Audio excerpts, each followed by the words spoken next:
got a lot of young kids out there playing, which is good. Young guy kind of scrimmage at the end in the green zone, which is good. Give them a lot of experience to continue to create that depth. But I like the way our guys are working. I think that's 5 really good practices put together. Again, I love the way they're working. That's what I'm looking at. Not everything's perfect, but we're installing at a rapid rate, putting it all in. So by the end of the week, everything's already in, everything. And it's a lot for our players right now, but they're doing a great job of processing it. A lot of the older guys are coaching up the younger guys, and you can start to feel this team being a player-led team. Which in the first few years, last 2 years, you had some of that, but it wasn't widespread amongst the team. You can start to feel that these players are taking ownership of each other, and that's fun. Because when you're new and you're in year 1 or 2, you're still learning a lot of things as a player. So it's really hard to teach somebody things that you're still learning. But once you've been here a while and you're an older guy, you can start teaching the guys just like coaches. And that's what we want to be able to have. So I'm really proud of the progress we're making. Coach, when you look across the country, the programs historically that haven't been very successful, one of their characteristics has been they've had smaller senior classes. Can you talk a little bit about getting to senior classes with more numbers? Yeah, I mean, that's a great statistic. I'm glad you noticed that. It's all over college football. When you've got senior classes of 8 and 9 and 11 guys, that pretty much spells out you got a really young football team. Again, still around 75, 80%, right? Whatever the actual percentage is. I mean, we're still underclassmen on our football team. That's a lot. We don't have those senior classes of 25 or 30 guys leaving the program. And we're not there yet. Those guys are still sophomores.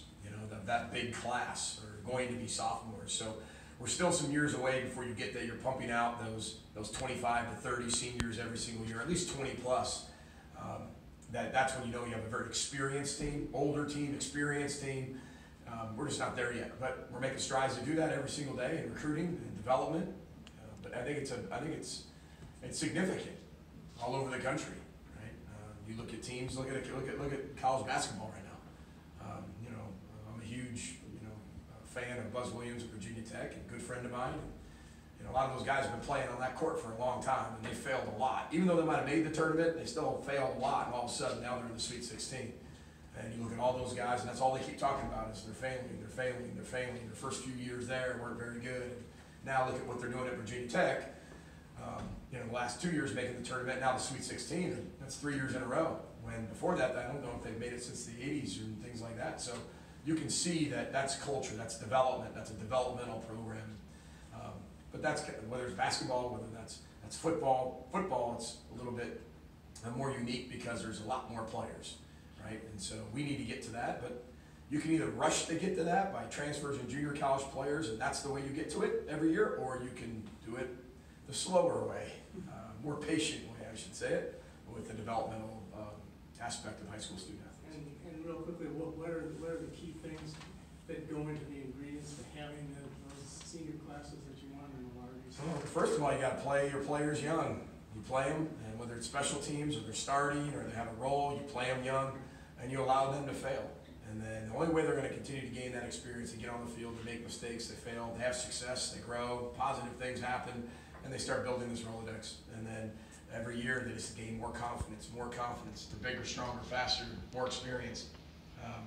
This game has a lot to do with the confidence you have in yourself, right? Physically, mentally, emotionally, and how you apply that.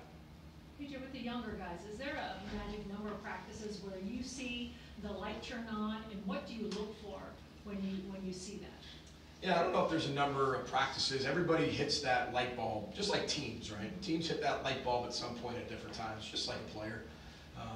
Some guys can get it after the 4th practice, some won't get it until after the 1st year. There's really not a number you put on it, but you can tell when a kid really gets it. You look at some of the young guys that are playing right now, and you can start to see they're starting to get it, but the whole offensive defense isn't even in yet for some of those young kids. But you look at like a Demetrius Douglas, he's got it. I think even the Wisconsin games helped that young man. Then there's everything. There's a defining moment of a program. There's a defining moment of an individual career, and you remember that. And Demetrius, even at Wisconsin, being able to return the punt he did, the confidence he gained after that, and the type of spring he's already having. And he's playing every position, X, Y, Z, F, and he's playing them all. And he's making plays and being a downfield threat, underneath threat. He's going to be running a lot of the speed sweep stuff for us. I mean, he's worked so hard to get in that position. But You can tell his light came on, but there's really not a number. When it comes to, When you look at defensive tackle, there's a lot of transition there. What do you see on those young guys, in particular, kind of Keontae and Micah and Rashad, those guys? Growth. You know, Micah's an older guy, and Micah's played a lot of football at Notre Dame, and so he can really lead the younger guys, and you can see he's way further along in the process. And he's played a lot of football, so he understands that. Plus, he's physically mature, so he doesn't have to learn how to do the physical part, right? But the mental and emotional part here is maybe different than where he was at, just because it's a new place. But you know, the other guys have all three aspects to master, and that's very difficult to do when you're here early. It's not like you're here early and you're not taking any reps. And those young guys are in with the twos right now. Mike is in with the ones, you know, and we're constantly rotating those guys. That whole mix of the nose guard, 3 technique, 5 technique, that's going to move all year. We have to keep that going, and if we have to play some young kids in there, we will. when it comes to players leading, how much have you seen Antoine Winfield maybe contribute to that this spring? I think he's way better than he used to be. He can continue to do what he needs to do to be a better leader. I think he's hungry to do it. You know, but you know, he for Antoine, sometimes he's hesitant to do it because he hasn't played football in a while. You know, and sometimes when you don't think you have that proof or you don't have that evidence, it's hard to be out in front. But people respect him so much by the way he works, whether it was the way he attacked his rehab or the way that he does things off the field or the way that he's in the locker room, the positivity he has, the smile he carries around. He just has a presence about him that you really want to be around him. And I think he has that. He's been spreading that to everybody else. And there's a lot of guys in the secondary that are young and inexperienced or switch positions. And he's really kind of taking them under their wing. You know, plus he's still on a pitch count. So we're still keeping him with some lower reps. He's doing everything, just some lower reps. But I think it's evolving for him. You know, he's not a very boisterous guy to begin with, but he leads by example. You don't have to be, but when he says something, people listen. And I think he's getting a little bit more comfortable saying things more than he did last year and the year before. Rod Chance obviously has a pretty strong background in schematics with Derek Mason and guys like that. What perspective has he brought to the room in terms of schematics and different perspectives? Well, Rod's incredibly intelligent. That was one thing that I really liked about him when I interviewed him. Interviewed a lot of defensive back coaches, and his intelligence was through the roof, right? And he talked about his time with Coach Mason, who's a tremendous defensive coach, right? Especially on the back end. And we needed to be able to do that, especially when we're truly specifically coaching corners and safeties, right? We're splitting those up. But I think he's brought a tremendous amount of fundamentals, energy, and direction to the group. He's doing a really nice job, and I think our guys are getting better because of it, and we have to be. What's the status of Seth Green? Seth's will be back. He's going to be okay. He'll be back in a few weeks. But he's got a small lower body injury that is going to take some time just to heal, but he'll be fine. So some of the guys have some rehab to do. Maybe out for the spring game? We'll see. There'll be some guys I don't know if I'll play in the spring game just yet, but just in general, there might have been some hurt guys, but we'll see. Quarterback situation so far, how do you like it? Progressing, you know. I mean, Tanner Morgan's getting better every single day. Zach Amistead's getting better every single day. Kurt Shiraka they picked up right where they left off, and they just continue to grow. And one thing I love about both of them, they're handling failing way better. You know, they can make a mistake. They're on the way back. They're correcting themselves to us instead of us telling them what the issue is. So they're transitioning. They're still learning, but they're not. They're on level 400 now. They're not still on level 200 where we haven't got to that point with them yet. We have.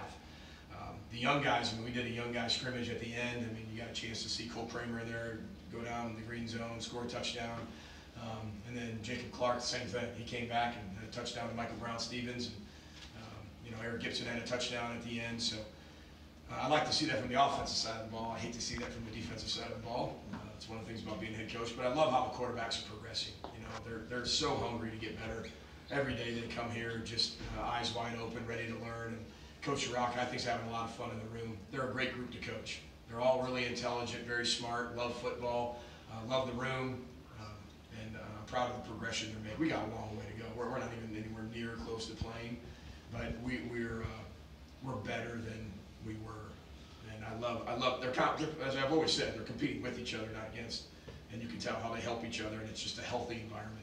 Do you talk to Mo about, you know, he's going to be a target, you know, after such a successful season coming off, and how to handle that, or do you just let a player like that just kind of continue on his own and go? Well, it's all what young people listen to, you know, and so you train their mind proactively of what's coming their way.